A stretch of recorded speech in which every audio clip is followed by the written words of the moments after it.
Hello everyone. तो आज का हमारा टॉपिक है प्रिंसिपल्स ऑफ साइंटिफिक मैनेजमेंट, जो प्रिंसिपल्स ऑफ मैनेजमेंट चैप्टर का है। तो ये क्लास ट्वेल्थ में भी आपका काम आएगा और आगे फ्यूचर स्टडीज़ में अंडर ग्रेजुएशन और पोस्ट ग्रेजुएशन में भी काम आएगा। तो चलिए हम लोग स्टार्ट करते हैं। सबसे पहला कि साइंटिफिक प्रिंसिपल्स ऑफ मैनेजमेंट दिया किसने। तो यहाँ पे एक नाम आता है, that is Frederick Winslow Taylor. तो फ्रेडरिक विंसलो टेलर का जो जन्म था वो 1856 में हुआ और डेथ 1915 में हुआ। तो इन्होंने काफ़ी अपना समय जो दिया वो मैनेजमेंट को दिया। ठीक है, मैनेजमेंट के थ्योरीज को दिया। तो अब यहाँ पे देखो कि ये क्या थे, एक ऑर्डिनरी यानी कि जहाँ पे मिडवेल स्टील कंपनी यूएसए में जहाँ पे अपॉइंटेड थे, तो काफ़ी कम समय में इन्होंने क्या किया। तो ये एक ऑर्डिनरी अप्रेंटिस से, है ना, ऑर्डिनरी अप्रेंटिस से चीफ इंजीनियर के पोस्ट पे मतलब गए बहुत कम समय में ही। ये ऑर्डिनरी अप्रेंटिस से यानी कि मामूली काम करने वाले लोग से यहाँ पे ये क्या गए कि चीफ इंजीनियर बने उसमें।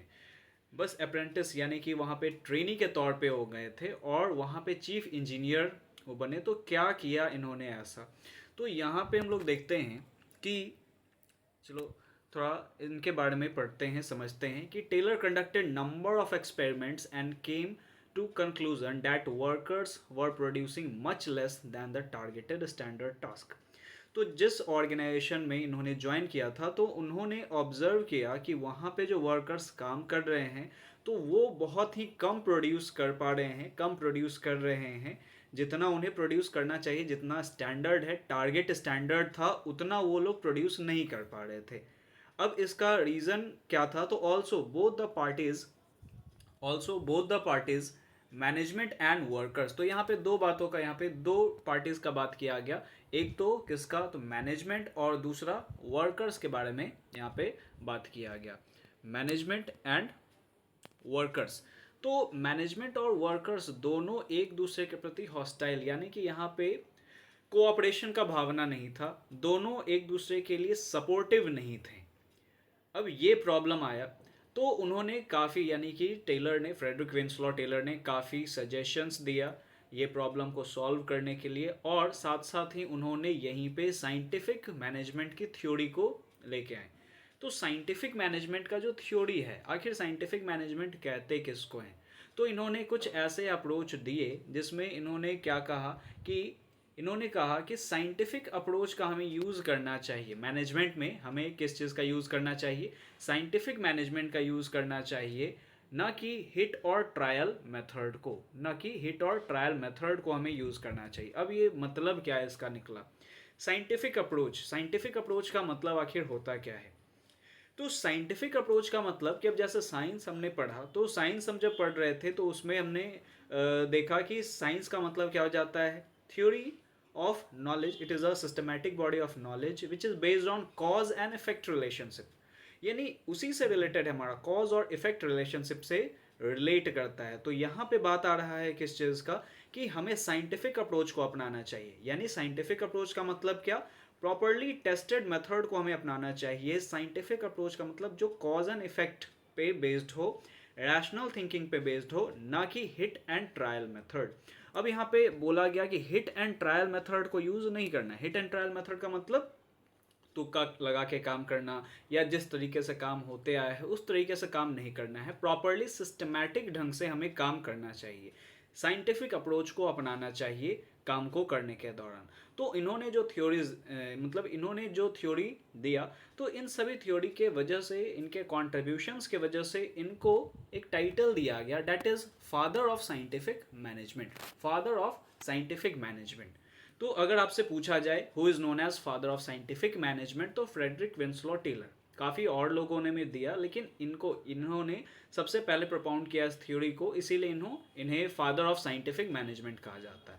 अच्छा, साइंटिफिक मैनेजमेंट से मतलब क्या है इनका, scientific management attempts to eliminate waste. यहाँ पे क्या बोला गया कि ये किस चीज़ पे फोकस करता है, एलिमिनेटिंग वेस्ट।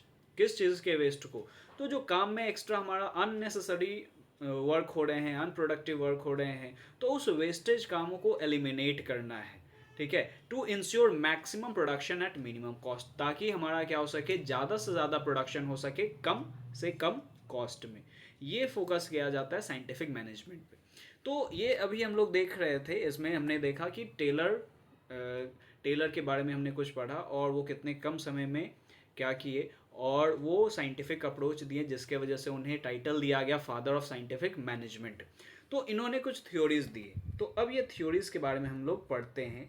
सबसे पहला कि ये साइंटिफिक मैनेजमेंट को और थोड़ा हम लोग डिटेल में समझते हैं कि क्या इन्होंने कहा, कि साइंटिफिक मैनेजमेंट किसको हम लोग कहेंगे, ये थोड़ा सा और हम लोग देख लेते हैं साइंटिफिक मैनेजमेंट।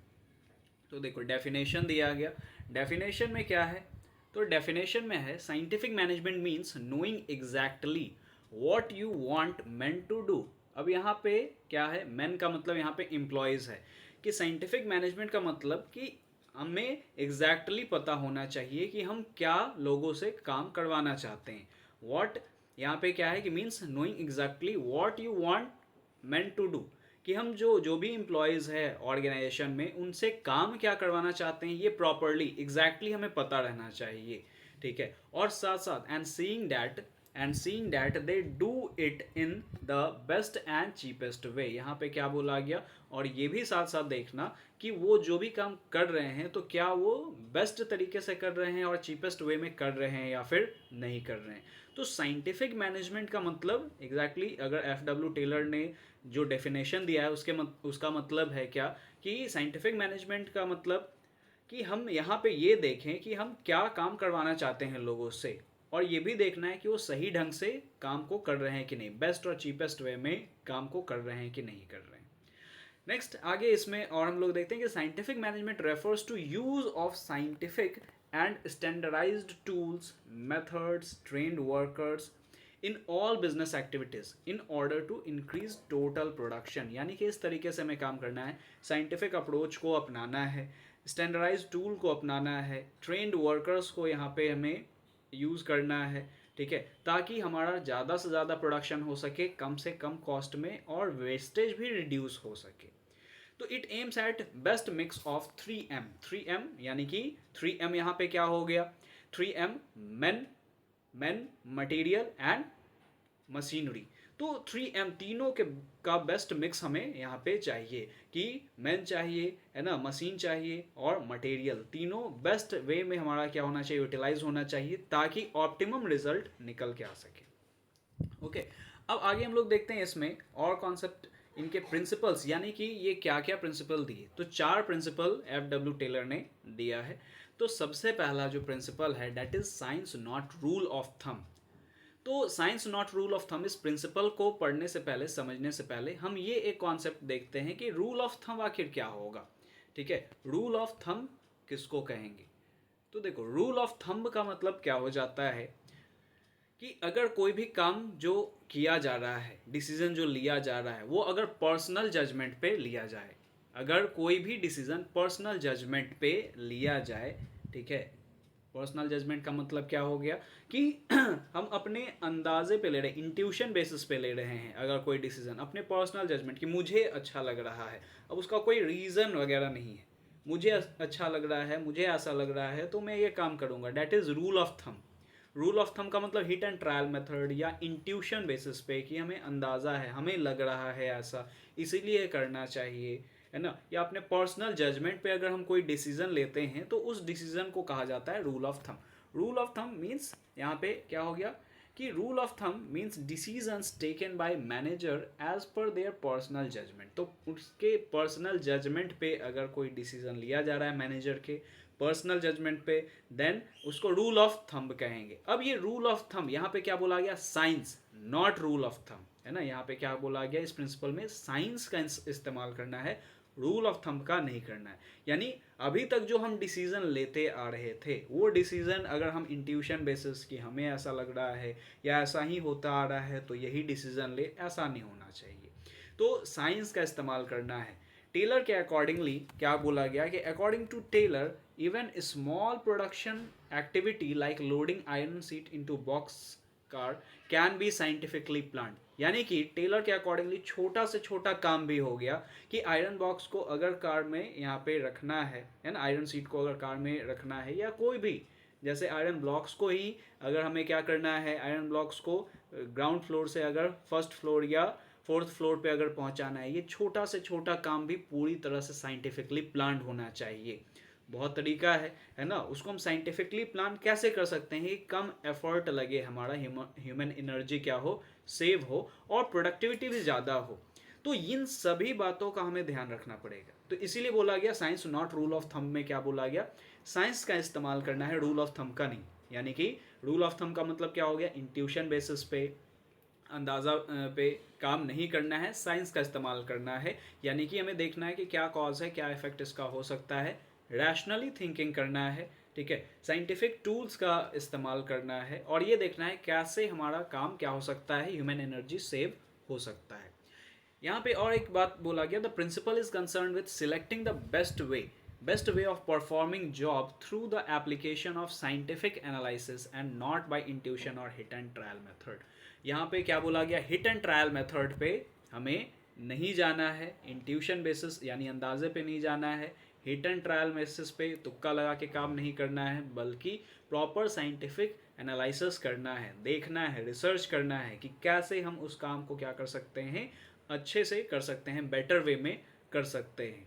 ठीक है, तो साइंस का इस्तेमाल करना है. तो पहला तो प्रिंसिपल ये हो गया. दूसरा प्रिंसिपल देखते हैं, second principle is harmony not discord. इस प्रिंसिपल में क्या कहा गया ये हम लोग देखते हैं. Harmony not discord, harmony not discord, harmony का मतलब क्या हो गया, तो और डिस्कॉर्ड का मतलब क्या हो गया. यहाँ पे दो वर्ड आ रहा है, हार्मनी नॉट डिस्कॉर्ड. तो डिस्कॉर्ड का मतलब हो गया अनबन, है ना, या कॉन्फ्लिक्ट वगैरह हो गया. हार्मनी का मतलब हो गया कि आपस में तालमेल बना के रखना, यानी कि कोऑर्डिनेशन को यहाँ पे फोकस किया गया कि कोऑर्डिनेशन को हमें यहाँ पे बढ़ावा देना है, कि ना कि डिस्कॉर्ड को. ठीक है, तो इसमें क्या बोला गया, Taylor emphasised that there should be complete harmony, there should be complete harmony between workers and the management. अब यहाँ पे बात को समझो, यहाँ पे क्या बोला गया, यानी कि दो एलिमेंट को यहाँ पे रखा गया. ऑर्गेनाइजेशन के दो मोस्ट इंपॉर्टेंट एलिमेंट हैं, एक है मैनेजमेंट और एक है वर्कर्स. एक है मैनेजमेंट और दूसरा है क्या, वर्कर्स.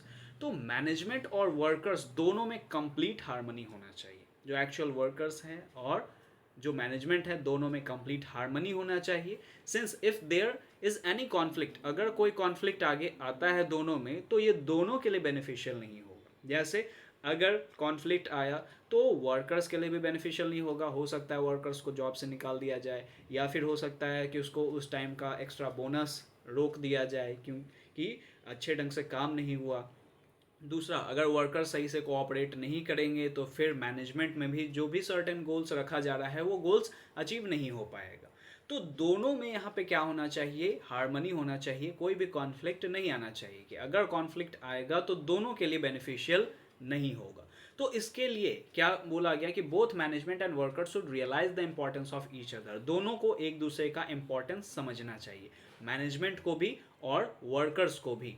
इसी में एक चीज़ यहाँ पे टेलर ने सजेस्ट किया, Taylor suggested complete mental harmony, mental revolution. यहाँ पे क्या बोला गया, मेंटल रिवॉल्यूशन का बात किया जा रहा है. Now what is mental revolution, mental revolution में यहाँ पे क्या कहा गया, टेलर ने मेंटल रिवॉल्यूशन पे फोकस क्यों किया. तो मेंटल रिवॉल्यूशन का मतलब कि दोनों का जो माइंडसेट है, दोनों का जो एटीट्यूड है एक दूसरे के प्रति, दोनों कौन, एक हो गया मैनेजमेंट और दूसरा हो गया कौन, वर्कर्स. तो मैनेजमेंट और वर्कर्स दोनों का यहाँ पे मेंटल एटीट्यूड जो है ना, यानी कि यहाँ पे मेंटल आउटलुक या एटीट्यूड बोले दोनों का एक दूसरे के प्रति, तो वो क्या होना चाहिए, वो क्या होना चाहिए, दोनों को ये रियलाइज होना चाहिए कि we are important for each other, दोनों हम एक दूसरे के लिए बहुत इंपॉर्टेंट है. अगर ये कॉन्फ्लिक्ट आएगा, कहीं भी कॉन्फ्लिक्ट आएगा, तो वहाँ पे दोनों के लिए अच्छा नहीं होगा.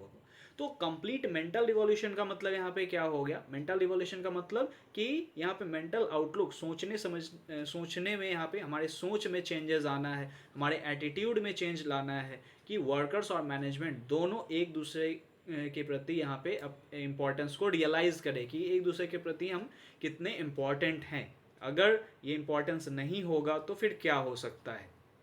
नेक्स्ट इसमें और बातें बोली गई, जैसे it involves a complete change in mental outlook and attitude of workers and management towards one another, from competition to cooperation, यानी कंपटीशन की भावना से कोऑपरेशन की भावना पे हमें शिफ्ट करना है। कंपटीशन अगर करते रहेंगे तो फिर क्या हो जाएगा, टीम वर्क अगर नहीं दिखेगा तो ऑब्वियसली हमारा गोल अचीव नहीं हो पाएगा और दोनों के लिए वो सही नहीं है। टीम वर्क में यहाँ पे काम करना है। जैसे एक टीम जो होता है तो वो टीम में अगर कोई अपने आप के बारे में या फिर वहाँ पे ये हार्मनी अगर मेंटेन न रहे, कोऑर्डिनेशन मेंटेन न रहे, तो फिर क्या हो जाएगा, फिर वो टीम हार जाएगी।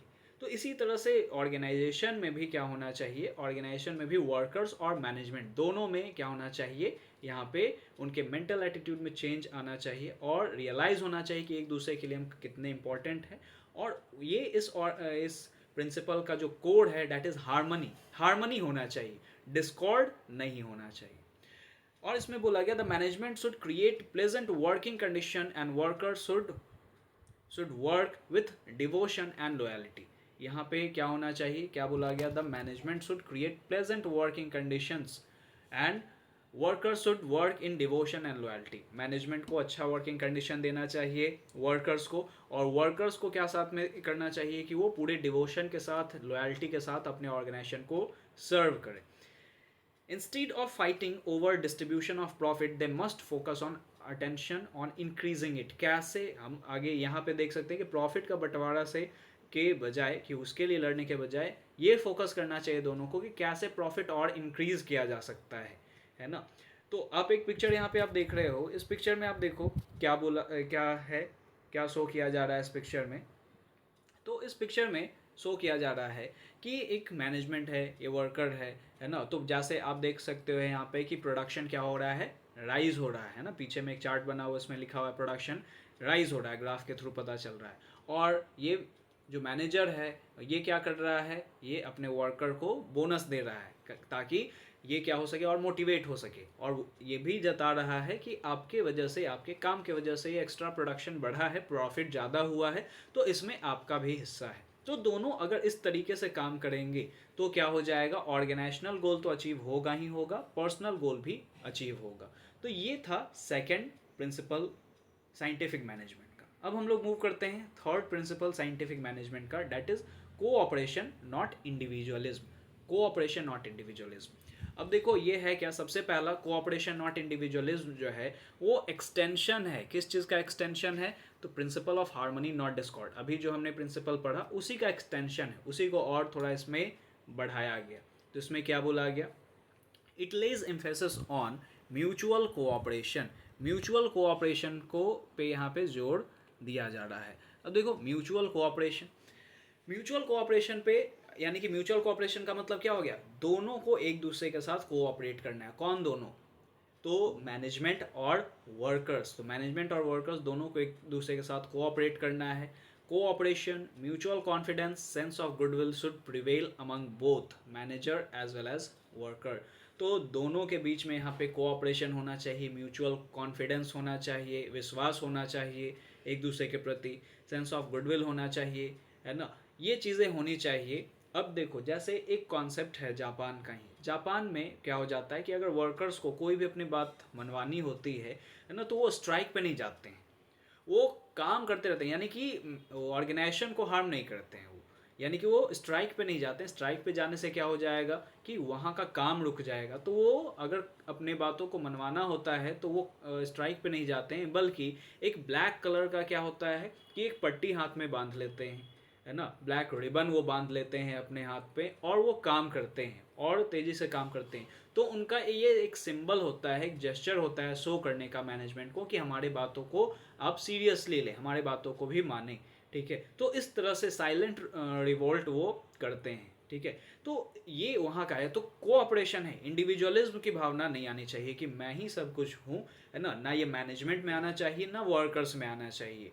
कि अगर जैसे यहाँ पे अगर हम एक बात ये भी हम लोग कह सकते हैं कि वर्कर्स के वजह से कोई अच्छा हमें ऑर्डर मिला है, यानी कि काम अच्छा हुआ, या फिर हमारा जो जितने भी हमारे टारगेट थे वो टारगेट पूरे हो गए, अगर ये वर्कर के वजह से हो रहा है, तो जो उसके सीनियर मैनेजर है वो अपने सीनियर मैनेजर से ये बस ना कहें कि मेरे ही मेहनत की वजह से ये कुछ हुआ है, वो क्रेडिट अपने एम्प्लॉयज़ को अगर नहीं देंगे तो फिर ये प्रॉब्लम है कि ऑब्वियसली उसके गाइडेंस में ये काम हुआ है, लेकिन बिना उसके टीम के वो काम नहीं हो पाता। तो कोऑपरेशन होना चाहिए, इंडिविजुअलिज्म की भावना नहीं आनी चाहिए कि मैं ही सब कुछ हूँ, मेरे ही वजह से ये कुछ हुआ है, ये सभी कुछ हुआ है, ऐसा नहीं होना चाहिए। यहाँ पे क्या होना चाहिए कि the intention is to replace internal competition with cooperation. Internal competition को यहाँ पे कोऑपरेशन के थ्रू हमें क्या करना है, चेंज करना है, रिप्लेस करना है। कोऑपरेशन होना चाहिए, कंपटीशन की भावना नहीं होनी चाहिए। Constructive suggestions of workers should be adopted. Constructive suggestions of workers should be adopted, यानी कि अगर वर्कर्स जो कुछ सजेस्ट कर रहे हैं, अगर कुछ ऐसा है कि जो ऑर्गेनाइजेशन को बेनिफिट पहुंचा सकता है, तो वो अडॉप्ट करना चाहिए। And they should not go on strike as both management and workers share responsibility and perform together, है ना। तो एक तो है कि वर्कर्स के सजेशंस को भी अडॉप्ट करना चाहिए बिजनेस में। दूसरा बात बोला गया कि वर्कर्स भी लगातार स्ट्राइक पे ना जाए, मैनेजमेंट को रिवोल्ट ना करे, है ना, वो साइलेंटली ये करे, अपने बातों को रखें, ताकि ऑर्गेनाइजेशन को भी कोई नुकसान ना हो और उनको भी फ्यूचर में कोई नुकसान ना हो, जैसे कि उनका सैलरी रुके, है ना, उन्हें जॉब से निकाला जाए, तो दोनों के लिए बेनिफिशियल नहीं होगा। तो कोऑपरेशन नॉट इंडिविजुअलिज्म, ये हमारा थर्ड प्रिंसिपल था प्रिंसिपल्स ऑफ मैनेजमेंट का। और लास्ट आते हैं प्रिंसिपल्स ऑफ मैनेजमेंट यानी साइंटिफिक प्रिंसिपल्स ऑफ मैनेजमेंट का फोर्थ प्रिंसिपल जो है, that is development of each and every person to his her greatest efficiency and prosperity. अब क्या बोला गया इसमें कि development of each and every person, person यहाँ पे कौन है, एम्प्लॉयज़, और मैनेजमेंट में भी जो एम्प्लॉयज़ होंगे वो, तो हर एक पर्सन का डेवलपमेंट होना चाहिए टू हिज और हर ग्रेटेस्ट एफिशिएंसी एंड प्रॉस्पेरिटी। जितना एफिशिएंटली उन्होंने काम किया है, तो उनके स्किल्स और कैपेबिलिटी के अकॉर्डिंगली उनका क्या होना चाहिए, डेवलपमेंट होना चाहिए, हर एक का डेवलपमेंट होना चाहिए। इसमें कहा गया कि efficiency of any organisation also depends on the skill and capabilities of its employees to the great extent. अब अगर गौर से अगर देखा जाए तो एक ऑर्गेनाइजेशन में जो टीम है, जो लोग हैं, जो एम्प्लॉयज़ है, वो एम्प्लॉयज़ बहुत ही इंपॉर्टेंट है उस ऑर्गेनाइजेशन के लिए। अगर कोई ऑर्गेनाइजेशन एक प्रोडक्ट बना रहा है और उस प्रोडक्ट को सेल कर रहा है, तो उसका पूरा का पूरा आप कह सकते हैं कि क्रेडिट उसके एम्प्लॉयज़ को ही जाता है। तो एम्प्लॉयज़ के स्किल और उसके कैपेबिलिटीज़ पे ऑर्गेनाइजेशन का एफिशिएंसी डिपेंड करता है कि वो ऑर्गेनाइजेशन कितना एफिशिएंटली प्रोडक्ट को बना रहा है। ये डिपेंड करता है उसके एम्प्लॉयज़ के स्किल्स और कैपेबिलिटीज़ के ऊपर, है ना। आप देखोगे कि बहुत बड़ी बड़ी जो कंपनी है जैसे आईफोन, तो आईफोन का इतना नाम क्यों है, उसके एम्प्लॉयज़ की वजह से। उसमें इतने अच्छे इंजीनियर्स हैं, इतने अच्छे रिसर्चर्स हैं, उनका ऐसा स्किल है, इसके वजह से वो ऑर्गेनाइजेशन इतना ज़्यादा सक्सेस कर पा रहा है। उसका इतना बेहतरीन मार्केटिंग टीम है, इसके वजह से ऑर्गेनाइजेशन सक्सेस कर पाता है, ठीक है। Thus providing training to employees was considered essential in order to learn the best method developed through the use of scientific approach। अब साइंटिफिक अप्रोच में एक चीज़ यहाँ पे बोला गया कि टाइम टू टाइम अपने एम्प्लॉयज़ का, अपने वर्कर्स को ट्रेनिंग प्रोवाइड करना, कि अगर हम प्रॉपर ट्रेनिंग प्रोवाइड करेंगे तो उनका स्किल जो होगा वो और पॉलिश होगा और इन्हांस होगा, और वो हमारे ऑर्गेनाइजेशन को और भी बेटर तरीके से सर्व कर पाएंगे, और साथ ही साथ उनके करियर के लिए भी काफ़ी अच्छा होगा, उनका पर्सनल डेवलपमेंट भी होगा, और ऑर्गेनाइजेशन को तो डेवलपमेंट, ऑर्गेनाइजेशन को तो बेनिफिट होगा ही होगा। तो proper training, time to time training भी प्रोवाइड करना चाहिए अपने एम्प्लॉयज़ को।